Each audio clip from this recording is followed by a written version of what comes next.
Of spine, disease of breast, disease of oesophagus. तो आयुर्वेद के अंदर सिर्फ आयुर्वेद ही नहीं पढ़ना होता है, आयुर्वेद के अंदर आपको मॉडर्न भी पूरा पढ़ना होता है। चलिए करेंगे शुरुआत। आज एक नया ब्लॉग देने वाला हूं जिसमें स्टडी विथ मी का जो है पहला ब्लॉग होने वाला है।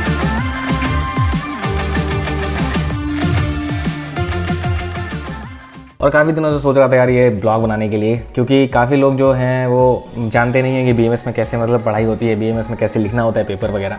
तो हम कैसे लिखते हैं साउथ में, उस बारे में बताने वाला हूँ कि साउथ में किस तरीके से लिखा जाता है पेपर, किस तरीके से हम लोग नोट्स क्रिएट करते हैं। तो दशहरे की पड़ गई थी छुट्टियाँ, तो मैंने सोचा यार कुछ नया क्रिएट करते हैं आप लोगों के लिए, और आप लोगों के लिए जितना ज़्यादा हेल्पफुल हो पाएगा उतना ज़्यादा मैं अच्छी अच्छी वीडियोज़ क्रिएट करने की कोशिश करूँगा। तो आज की वीडियो होने वाली इसी चीज़ पे, और आज हम करने वाले हैं एक टॉपिक कवर जिसका नाम है एनेस्थीसिया, जो कि शल्य तंत्र के अंदर आता है, जो कि 4th ईयर फाइनल ईयर का सब्जेक्ट है, जिसे हम सर्जरी कहते हैं मॉडर्न में, और आयुर्वेद में कह देते हैं शल्य तंत्र।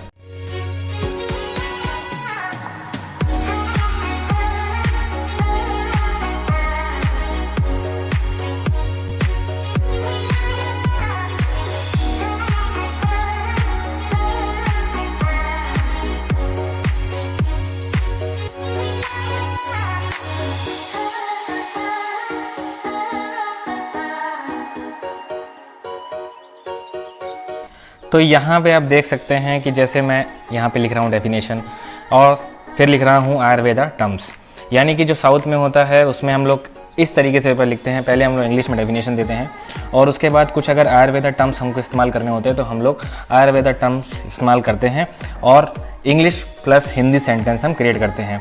उसके बाद जो वर्डिंग्स आती हैं, जो फैक्टर्स आते हैं, वो आयुर्वेद के अंदर वो हम संस्कृत में लिखते हैं, जैसे आप देख पा रहे हैं स्क्रीन पे। एनेस्थीसिया इन आयुर्वेद मैंने यहाँ पे लिखा है मद्यपान, शांति, वैद्यत्व, वेदना, स्थापना द्रव्य, सामान्य स्थापना द्रव्य वगैरह, ये सब एनेस्थीसिया के एक प्रकार हैं। ये पूरे के पूरे 11 प्रकार है, जिसमें लास्ट में देखा जाए तो बंधास, मंत्रास, ठीक है, अकॉर्डिंग टू वाग्भट, जे माटुलुंगा, रसा एंड मध्या can be use as anaesthetic agent of eye operation, ठीक है, रिवर्सिबल ऑफ अनकॉन्शियसनेस सम्मोहा। तो इस तरीके से हम लोग कुछ पेपर देखते हैं। तो इस तरीके से हम जो है पेपर को है लिखा करते हैं एग्जाम पॉइंट ऑफ व्यू से, और अपने नोट्स क्रिएट करने के लिए। उम्मीद है आप लोग समझ गए होंगे।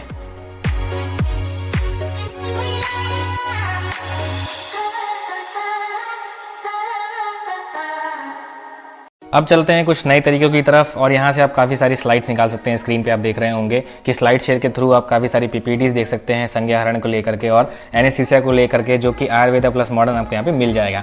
तो उसी पे हम लोगों ने काफ़ी सर्च किया, और काफ़ी सर्च करने के बाद अपने नोट्स जो हैं वो हम लोगों ने क्रिएट किए। उसके बाद PDF आप यहाँ पे देख रहे होंगे, PDF भी निकाला हम लोगों ने मॉडर्न के थ्रू लैपी में, और काफ़ी सारा चीज़ कंटेंट हमने वहाँ से निकाला मॉडर्न में। एनेस्थीसिया के क्या क्या टाइप्स हैं, क्या क्या फैक्टर्स हैं, लोकल एनेस्थीसिया, जनरल एनेस्थीसिया के बारे में हमने लैपी से पढ़ा। तो इस तरीके से आप जो है लैपी से काफ़ी सारी चीज़ें निकाल सकते हैं, काफ़ी सारा कंटेंट ले सकते हैं, मॉडर्न का भी ले सकते हैं और आयुर्वेद का भी ले सकते हैं। स्लाइड शेयर मैंने आपको एक ऑप्शन बता दिया है यहाँ पे, जिसके थ्रू आप आयुर्वेदा प्लस मॉडर्न PPTs निकाल सकते हैं और पढ़ सकते हैं। यहाँ पे बात करते हैं बुक्स की, तो बुक्स में देखिए ऊपर जो है आपको कंटेंट दिया होगा, और इसके बाद पहला पेज जो आपको यहाँ पे दिख रहा है उसमें आपको काफ़ी सारे फैक्टर्स दिए हैं, जैसे सामान्य ज्ञान, वेदना, स्थापना, सम्मोहना, रिवर्सिबल ऑफ अनकॉन्शियसनेस, ड्रग्स, मंत्रा, ठीक है, बंधना। उसके बाद एनेस्थीसिया मॉडर्न में डेफिनेशन दी हुई है।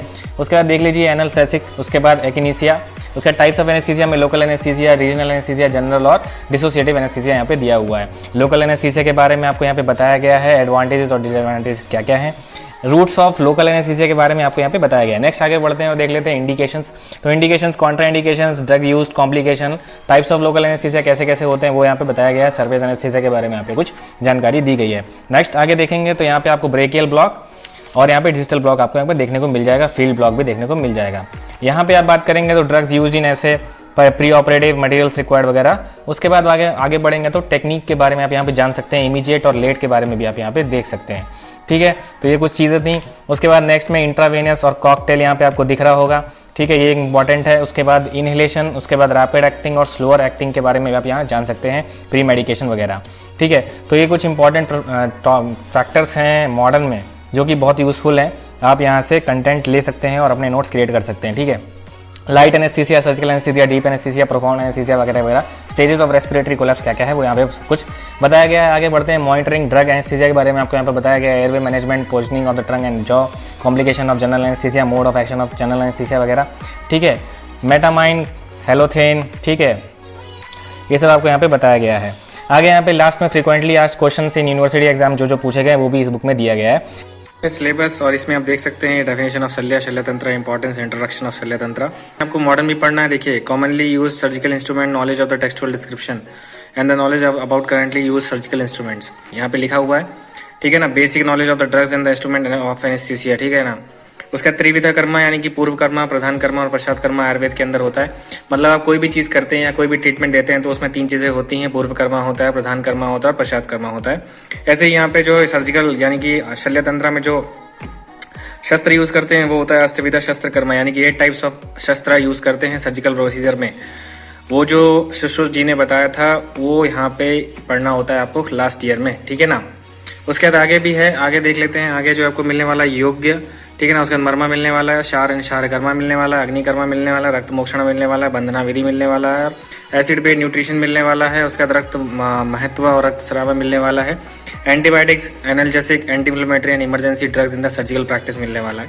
पार्ट बी की बात कर लें तो षटक्रिया काल। अब ये फर्स्ट ईयर में जो षटक्रिया काल था, संचय प्रकोपा प्रसरा वाला, वो नहीं है। षटक्रिया काल इन सर्जिकल प्रैक्टिस में थोड़ा चेंज है, थोड़ा सा चेंज आपको इसमें मिलेगा, ठीक है ना। उसका त्वचा विकारास है, मान्य विकारास है, शिरा विकारास है, धमनी विकारास है। तो ये सब आपको बहुत ज़्यादा वास्ट सिलेबस है। मैं आपको बता रहा हूँ कितना ज़्यादा वास्ट है, यहाँ पे मैं आपको दिखा रहा हूँ। फिर उसके बाद आपको पेपर सेकंड में आपको सिर्फ डिजीज पढ़ने हैं, disease of bone, cranio cerebral injuries, disease of spine, disease of breast, disease of इसोवेगस।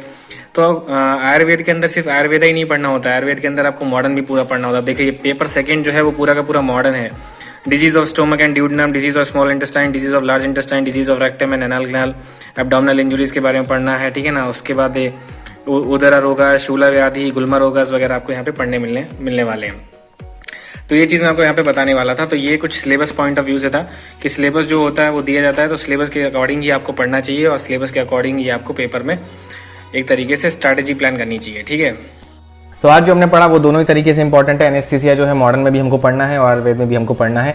Question Ayurvedic में भी आ सकता है और मॉडर्न में भी आ सकता है, तो दोनों तरीके से हमको रेडी रहना होता है, ठीक है। और यहाँ पे जो चीज़ मैं आपको बताने वाला हूँ वो ये है कि अगर आप बीएमएस कर रहे हैं तो इतना आसान मत समझिए बीएमएस को, ठीक है ना। कुछ मतलब लोगों का मानना होता है कि एमबीबीएस कठिन होता है, बीएमएस सरल होता है, मतलब बीएमएस कुछ भी नहीं है। ऐसा कुछ नहीं है, एमबीबीएस की टक्कर का होता है बीएमएस भी, ठीक है। जब इंसान एक नंबर से फेल हो जाता है ना, एक नंबर से, तब उससे पता चलता, तब मतलब उससे लगता है कि हाँ यार इंपॉर्टेंट था। तो बीएमएस को भी हल्के में मत लीजिए, बीएमएस बहुत ज़्यादा कठिन होने वाला है। और 4 अटेम्प्ट के रूल को देखा जाए तो मतलब 4 अटेम्प्ट का रूल भी है यहाँ पे, ठीक है। तो बच के रहिए 4 अटेम्प्ट के रूल से। हर प्रोफेशनल ईयर, मतलब first professional, second professional, third professional में जितनी भी चीज़ें हैं इनमें 4 अटेम्प्ट आपको मिलने वाले हैं। 4 अटेम्प्ट में आपको क्लियर करना है फर्स्ट ये सारे प्रोफेशनल्स, ठीक है ना। तो यहाँ पे इतना ईजी मत समझिए और अच्छे से पढ़िए। और बीएमएस अगर लेना चाहते हैं तो बिल्कुल लीजिए, कोई दिक्कत नहीं है, बीएमएस कोई ख़राब नहीं है, बहुत ही बढ़िया कोर्स है।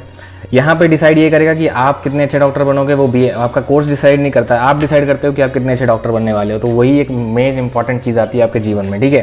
चलिए, आज की वीडियो में इतना ही था। बाकी जितनी भी इंपॉर्टेंट जानकारियाँ हैं, इन्फॉर्मेशन है, वो मैं आप लोगों के लिए लाता रहूँगा और बहुत जल्द अच्छी वीडियोज़ आप लोगों के लिए लाता रहूँगा। अगर आपके कोई डाउट है तो कमेंट सेक्शन में लिख दीजिएगा। कोशिश करता हूँ यार आपके सवाल का जवाब देने के लिए, ठीक है। टाइम मिलता है वैसे ही देता हूँ, नहीं मिलता है तो नहीं दे पाता हूँ, लेकिन कोशिश पूरी कर दूँगा, ठीक है।